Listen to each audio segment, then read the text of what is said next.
Aujourd'hui, nous allons plonger dans le monde de la sagesse tibétaine ancienne et discuter des 7 secrets qu'il vaut mieux garder pour soi afin d'atteindre l'harmonie, l'indépendance et l'espace personnel. Ces mystères, tels des perles précieuses, aident à maintenir l'équilibre. La vérité qu'ils contiennent est de savoir quand parler et quand se taire pour trouver la paix intérieure. Restez avec nous jusqu'à la fin et vous découvrirez quelles connaissances secrètes vous aideront à atteindre la tranquillité et pourquoi les sages conseillent de préserver leur vérité. Le premier secret est le silence et la santé. Parfois, les proches, surtout les enfants, deviennent notre soutien, mais un excès de sollicitude peut se transformer en chaîne. Faut-il toujours tout partager concernant notre santé? Imaginez-vous dans un monastère silencieux au sommet d'une montagne où chaque son et chaque ombre sont l'empreinte d'une sagesse ancienne. Notre héros Alexandre, un homme âgé, part au Tibet à la recherche de la paix intérieure et des réponses aux questions qui le tourmentent. Son mentor est le sage Lobsang, un moine aux yeux profonds comme des lacs, qui connaît tout de la vie et de ses frontières invisibles. Alexandre sent que Lobsang peut lui expliquer pourquoi il est parfois préférable de garder certains secrets pour soi et décide de partager avec lui ce qui trouble son âme. Il avoue que récemment les médecins lui ont posé un diagnostic et qu'il l'a immédiatement communiqué à son fils pour obtenir du soutien en cette période difficile. Au début, cette décision semblait juste, mais Alexandre a commencé à ressentir que l'ouverture pouvait entraîner une perte d'espace personnel et d'harmonie intérieure. Alexandre dit qu'au début, l'attention de son fils le réconfortait, mais avec le temps, elle est devenue un contrôle. Maintenant, son fils appelle tous les jours et surveille le traitement. Le fils donne constamment des conseils et Alexandre ressent de plus en plus qu'il perd sa liberté. L'attention devient une pression et non un soutien. Le sage Lobsang écoute Alexandre en silence. Enfin, avec une clarté calme, il parle du fait que partager ses maux avec ses proches n'allège pas toujours la vie. Lobsang explique que la franchise apporte parfois de nouvelles inquiétudes que nous ne remarquons pas toujours. Notre récit n'est pas toujours une source de compréhension. Il pose la question, pouvons-nous être sûrs que nos confidences ne deviendront pas une cause d'angoisse pour nos proches? Le véritable soin n'est pas toujours une totale franchise. Lobsang dit que parfois, prendre soin demande de savoir se taire pour le calme des proches. Alexandre commence à se demander s'il ne rend pas un mauvais service à son fils. Le silence apporte parfois plus de paix à nous-mêmes et à ceux qui nous sont chers. Alexandre comprend que ses récits sur la maladie ne faisaient qu'augmenter l'inquiétude de son fils. Inspiré par les paroles de Lobsang, Alexandre décide de changer son comportement et de ne pas partager tous les détails de sa maladie pour ne pas troubler son fils. Il ne partagera que ce qui ne causera pas d'inquiétude. Il gardera ce conseil comme un mantra sacré, source de force et de paix intérieure. Ce conseil apportera à son fils harmonie et assurance que son père va bien. Le second secret est l'indépendance financière et l'honnêteté dans les relations proches. Mais est-ce que cette franchise renforce toujours les relations? Peut-elle provoquer des malentendus et des tensions cachées dans la famille? Imaginez un matin dans un monastère tibétain où le silence enveloppe tout autour, comme pour protéger le monde des paroles et soucis superflus. Alexandre, inspiré par le premier conseil du sage Lang, décide de lui confier son inquiétude, devenir financièrement indépendant, ne pas être un fardeau pour son fils. Un jour, fier de ses réalisations, il a parlé à son fils de ses économies, pour qu'il sache qu'il se débrouille seul et ne dépend pas de lui. Mais bientôt, cela s'est retourné contre lui. On lui a fait comprendre que son argent représentait l'avenir commun de la famille, pas seulement sa liberté. Alexandre se souvient de cette soirée où son fils a demandé de l'aide pour acheter une voiture, disant que son père ne dépensait jamais son argent. Ces mots ont résonné comme un coup. Il pensait que son fils comprendrait l'importance de la liberté financière du père, mais ses économies sont devenues un héritage. Alexandre veut partager ses finances personnelles avec son fils, mais la conversation est mise en doute. Lobsang écoute attentivement et parle doucement de la réaction à la franchise. Quand nous ouvrons notre monde intérieur aux autres, même sous forme d'économie, nous ne pouvons pas toujours prévoir leur réaction, dit Lobsang. Alexandre comprend que la fierté peut se transformer en attente de dons et les paroles du sage lui semblent une libération. Il décide de ne plus discuter de ses finances avec son fils afin de préserver son indépendance et sa tranquillité d'esprit. Le troisième secret, la franchise sur le passé apporte un soulagement mais peut engendrer douleur et déception. Dans un refuge paisible, Alexandre réfléchit à ses regrets en écoutant le murmure du vent derrière les fenêtres. Il décide de faire confiance à Lobsang et de raconter ses erreurs pour que son fils ne les répète pas. Alexandre espère que son fils verra dans sa confession une expérience de vie, mais quelque chose tourne mal. Le regard du fils, plein de compréhension, s'est transformé en déception. Il a commencé à voir en son père un homme borné. « Je ne pensais pas que tu pouvais te tromper ainsi ». Ces mots causaient à Alexandre douleur et déception. Comme un lourd fardeau, j'ai ressenti que nos relations sont devenues plus tendues au lieu d'un soutien. Il ne me regardait plus comme un modèle. Après avoir écouté le récit d'Alexandre, Lobsang répond doucement « La véritable sagesse n'est pas seulement de connaître ses erreurs, mais aussi de savoir ne pas blesser avec elles. Parfois, il faut garder le passé pour soi afin de préserver aux yeux des proches le respect que nous avons mérité par notre comportement et nos actions. Parfois, le silence sur le passé est la meilleure façon de préserver la paix. Nos révélations peuvent apporter non pas la sagesse, mais seulement de la douleur à nos proches. Est-il toujours important de tout partager ? Ou parfois la sagesse réside-t-elle dans le maintien du silence pour ne pas briser l'harmonie et ne pas faire souffrir avec nos regrets ? Il est accablé par le poids de ses erreurs et cela a détruit l'image que son fils avait toujours de lui, celle d'un homme fort et fiable. Maintenant, Alexandre décide de garder ses erreurs passées pour lui, afin de ne pas briser la confiance et le respect aux yeux de son fils. À partir de ce moment, il garde le secret de ses rêves non réalisés. Les rêves et les espoirs vivent au plus profond de l'âme, mais il n'est pas toujours bon de les révéler aux proches.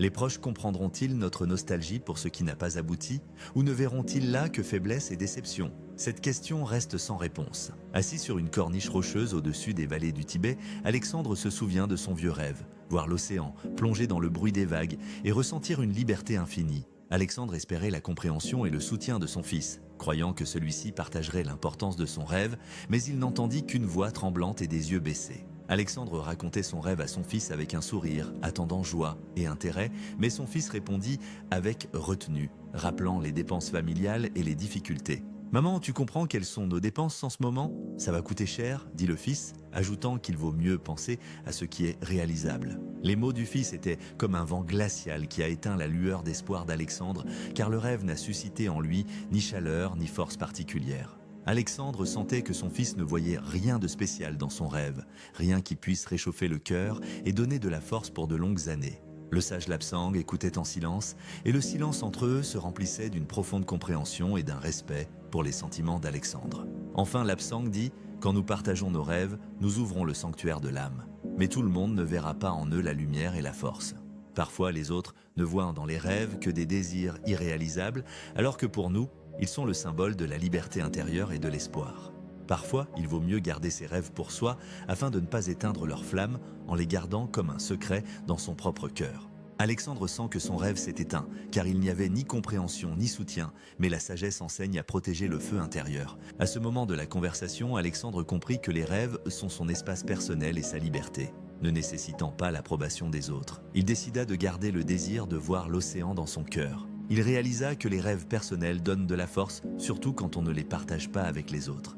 Cela aide à préserver le feu intérieur et la résilience face aux épreuves de la vie. Le cinquième secret, les peurs cachées de l'avenir. Nous sommes tous parfois anxieux face à l'inconnu, mais il n'est pas toujours nécessaire de partager ses peurs avec ses proches pour ne pas leur causer d'inquiétudes inutiles. Lors d'une soirée paisible au monastère, Alexandre, ressentant une confiance envers son fils Lobsang, décida de lui révéler un autre secret, ses peurs concernant l'avenir et le vieillissement. Avec l'âge, Alexandre pensait de plus en plus à ce que les années apporteraient et à ce qui arriverait si ses forces le quittaient. Il décida de partager ses pensées avec son fils, espérant compréhension et soutien. Cependant, la conversation se déroula autrement. Le fils, avec un léger sourire, dit « Papa, tu as toujours été si fort, et je ne pouvais pas imaginer que de telles choses t'inquiètent. » Ces mots touchèrent Alexandre.